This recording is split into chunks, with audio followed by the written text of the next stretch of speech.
जय शिवराय। आज गेली 10 वर्ष मी ह्या शेतीसाठी लागणाऱ्या रस्त्यासाठी ग्रामपंचायतकडे गेली 10 वर्षापासून मी प्रयत्न करीत आहे। कारण ग्रामपंचायत माझी ग्रामपंचायत माझं सरकार आहे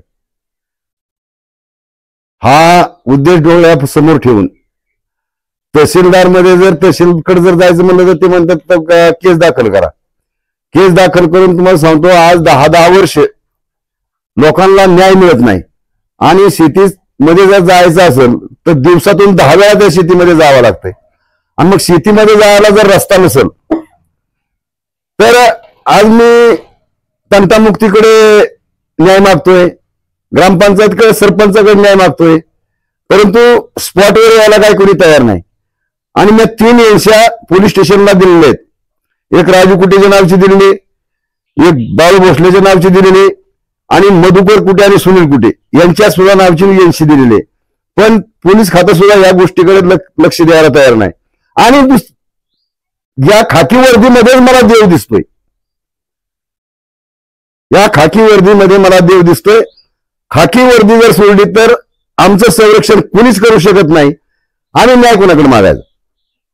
ग्रामपंचायत न्याय देऊ शकत नाही, पोलीस खातं न्याय देऊ शकत नाही, आणि तहसीलमध्ये गेलं तर 10-20 वर्ष तुम्हाला सांगतो निकाल लागत नाही।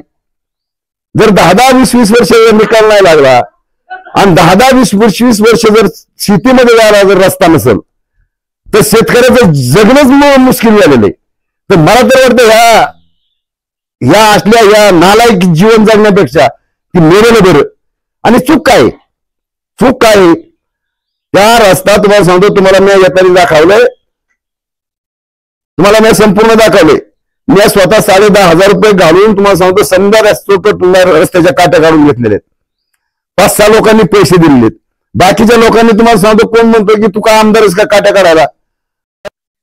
मी सरपंचाकडे न्याय मागितला, तंटामुक्ती अध्यक्षाकडे न्याय मागितला, पोलीस स्टेशनला मी न्याय मागण्याचा प्रयत्न केला। 3 एनशा मी पोलीस स्टेशनला नोंदवले, तहसीलदार मध्ये तहसीलला सुद्धा मी न्याय मागण्याचा प्रयत्न केलेला आहे। पण कोणी सुद्धा माझ्याकडे सर्वांनी दुर्लक्ष केलेलं आहे।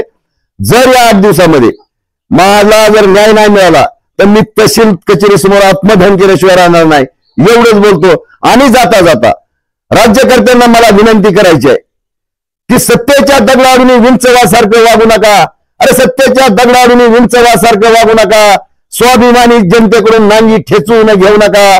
जय जवान, जय किसान।